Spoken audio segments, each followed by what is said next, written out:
নিউটনের প্রথম সূত্রটা, আরেক নাম আমরা বলছি জড়তার সূত্র, সেইটাই হচ্ছে আসল নাম।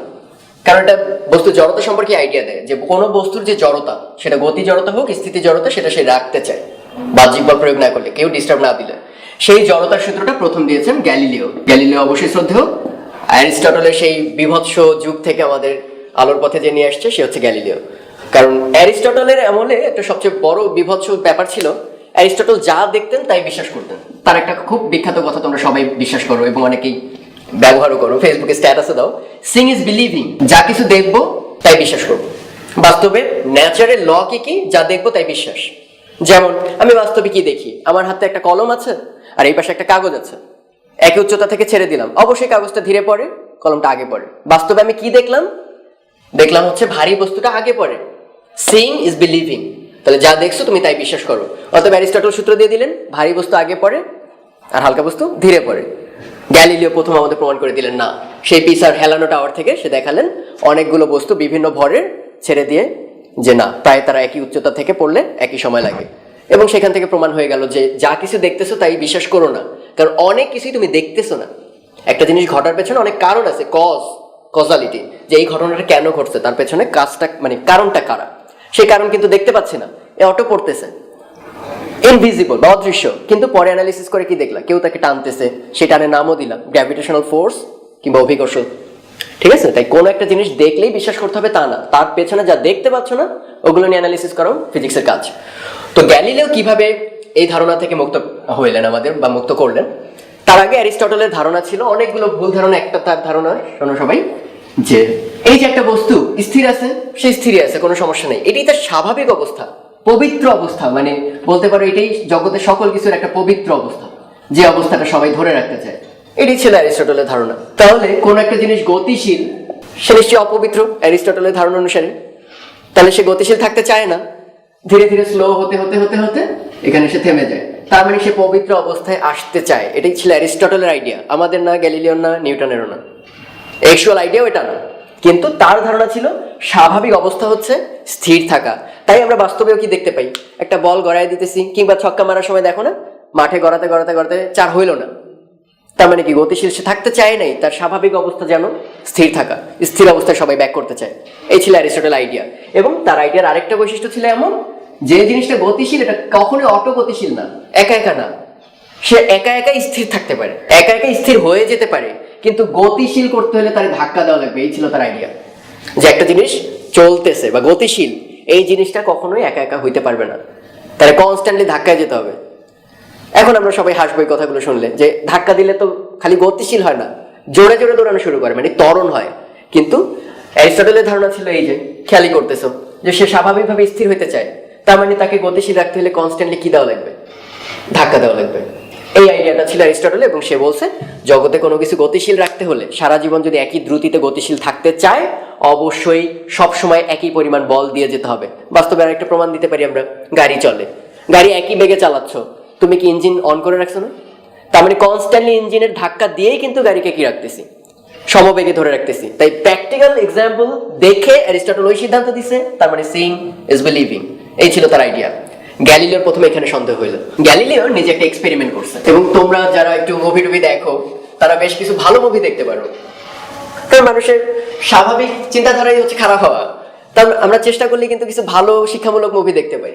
তোমরা যদি এরকম ভালো কিছু মুভি দেখতে চাও, একটা হচ্ছে অ্যাগোরা। এই মুভিটায় তোমরা দেখবা যে প্রাচীনকালে মানুষ কিভাবে চিন্তা ভাবনা করতো।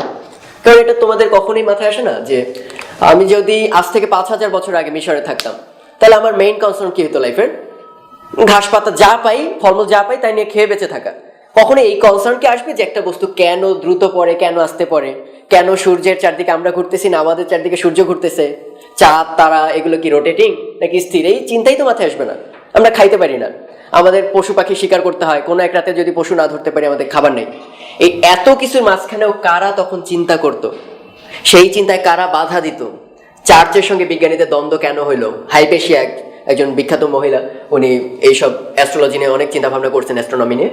তো অ্যাগোরা মুভিটা তোমরা দেখতে পারো, বায়াসড হয়ে যাওয়ার চান্স আছে, কিন্তু মাথায় রেখো এর মধ্যে ওই জিনিসগুলো তখন আসবে, যে সূর্য কি এই মহাজগতের কেন্দ্র বা সৌরজগতের কেন্দ্র, নাকি পৃথিবীটা সেন্টার ধরে টলেমির, সেই বিখ্যাত টলেমির যে জিওসেন্ট্রিক মডেল, তো এই জিনিসগুলো কিভাবে হাইপেশিয়া ভুল প্রমাণ করছে ওই মুভিটার মধ্যে সুন্দর ব্যাখ্যা আছে। তো ওই মুভিটা দেখলে ওখানে দেখবা সুন্দর একটা এক্সপেরিমেন্ট, যে অ্যারিস্টটল বলতেন, অ্যারিস্টটল অনেক ভুল কথা লাইফে বলছেন, তার আরেকটা ভুল কথা হচ্ছে এই যে আমরা পৃথিবীর উপরে এরকম দাঁড়ানো, এই পৃথিবীটা স্থির, পৃথিবী স্থির না গতিশীল তুমি পৃথিবীতে থেকে কি বুঝতে পারবা? অ্যারিস্টটলের ধারণা এটা বুঝতে পারা সম্ভব। কিভাবে?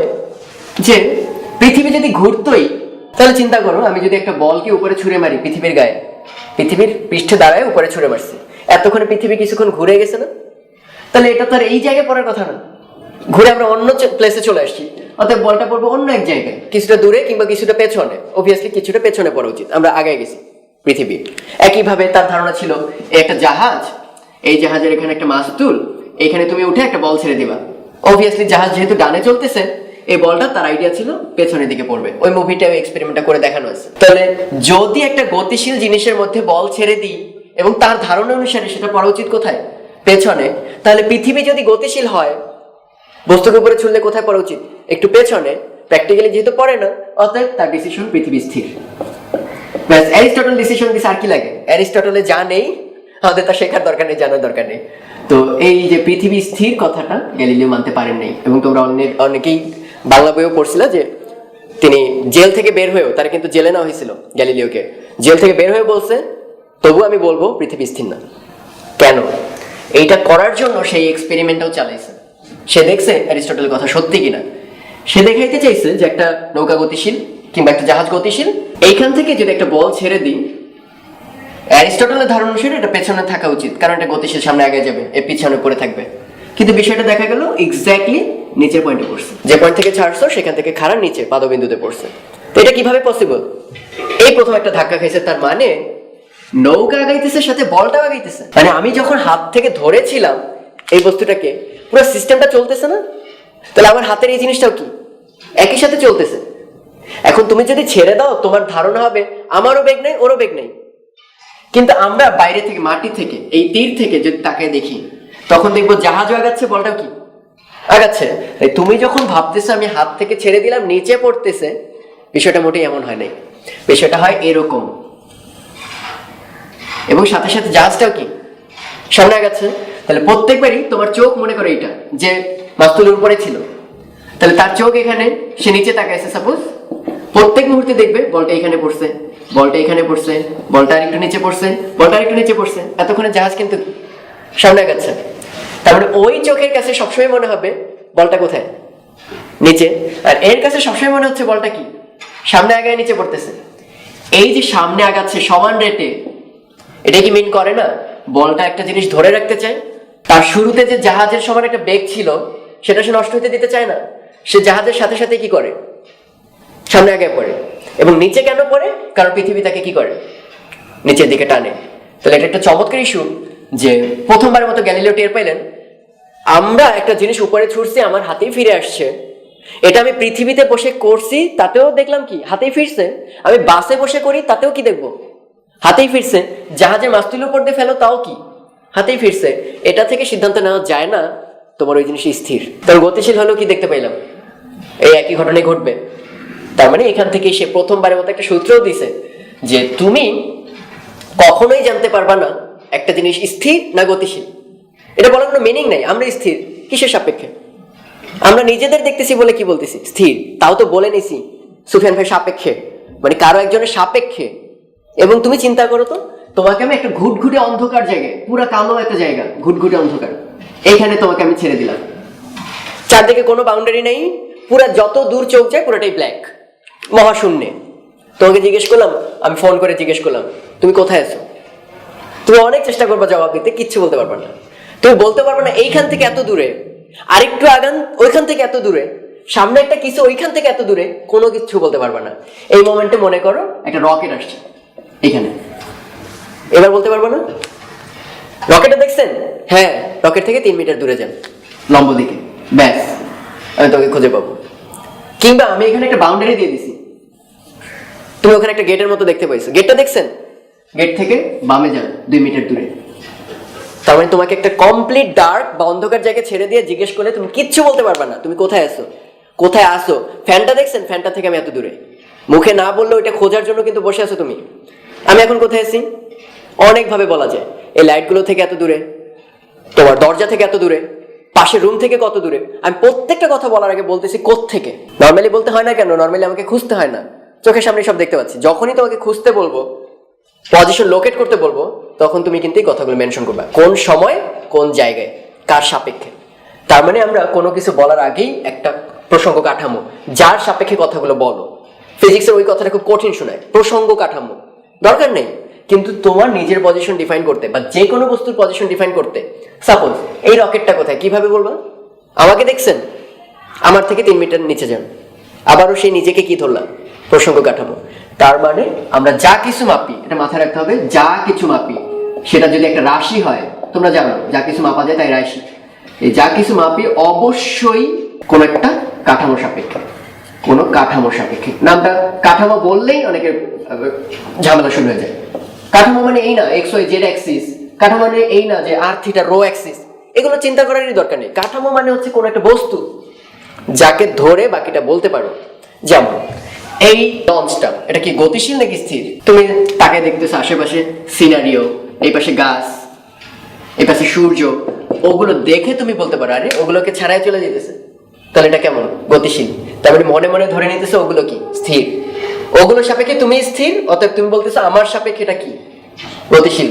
মনে মনে কিন্তু তুমি ঠিকই ধরে নিতেছো। আচ্ছা, আমি বললাম একটু কষ্ট করে দেখো যে এই একটা ছেলে, তার বেগ 3 মিটার পার সেকেন্ড, এই একটা ছেলে যার বেগ 6 মিটার পার সেকেন্ড। আমি কি কখনোই জিজ্ঞেস করছি এই কথাগুলো কে বলতেছে? এই 3 metre per second, 6 metre per second, এগুলো কিন্তু আমি বলতেছি। মানে প্রশ্নটা যে করছে সে বলতেছে, কারণ ওকে যদি জিজ্ঞেস করো, ও কিন্তু দেখবে এ 6 দৌড়াইতেছে না, মাত্র কত করে আগে যেতেছে, বাড়তি 3 করে। একইভাবে একে যদি জিজ্ঞেস করি, এ কিন্তু বলবে না 3 মিটার পার সেকেন্ডে সামনে যাচ্ছে, 3-এ পেছন দিকে যাচ্ছে। আপেক্ষিক, সবকিছু আপেক্ষিক। তার মানে এই লাইনটা যখনই আমি বলছি, মুখে স্বীকার করি নাই কিন্তু মনে মনে ঠিকই আছে। কথাগুলো কে বলে? কোন একটা গাছ, সেই গাছের সামনে আমি দাঁড়ানো, এই লোকগুলো গাছের সাপেক্ষে স্থির, সে বলতেছে আমার থেকে সে পার সেকেন্ডে 3 মিটার করে সরে যাচ্ছে, 6 মিটার করে সরে যাচ্ছে। তার মানে আমরা যত সূত্র বলবো মনে মনে ধরে নিতেছি কেউ না কেউ মাপতেছে।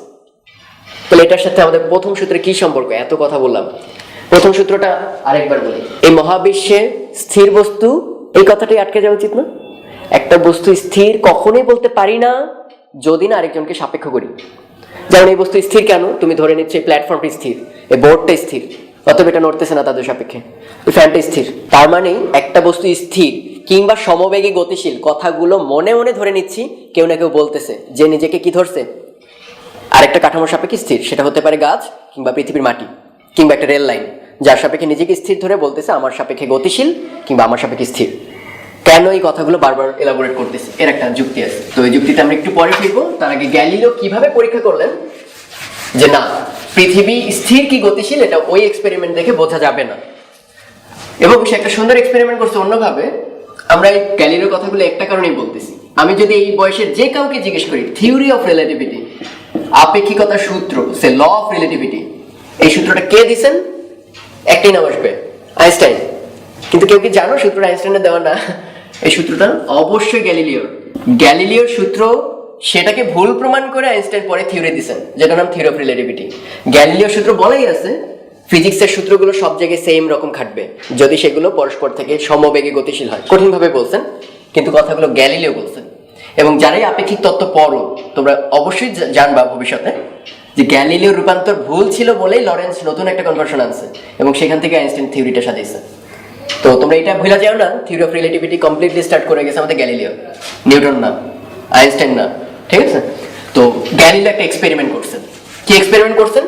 যে অ্যারিস্টটলের সে যে বিখ্যাত ধারণা, একটা জিনিসকে গতিশীল রাখতে চাই, ভি বেগ আছে, সেই বেগটা সবসময় ভি ধরে রাখবে, এর জন্য নাকি একটা ধাক্কা লাগে, কনস্ট্যান্টলি কেউ এরকম পুশ করতে হবে তাকে কনস্ট্যান্টলি, এটা তার আইডিয়া ছিল। কিন্তু গ্যালিলিও বলছেন না, তার কি প্রমাণ?